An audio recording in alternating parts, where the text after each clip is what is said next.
దక్కిందిగా ఏమైపోయింది గర్వం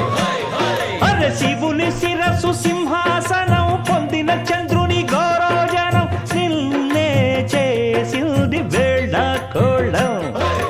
ఎక్కిన మదం దిగిల్దిగా తగిన ఫలం దక్కిల్దిగా ఏమైపోయింది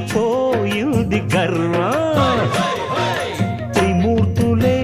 నిన్నుగని తలొల్చరా నిరంతరం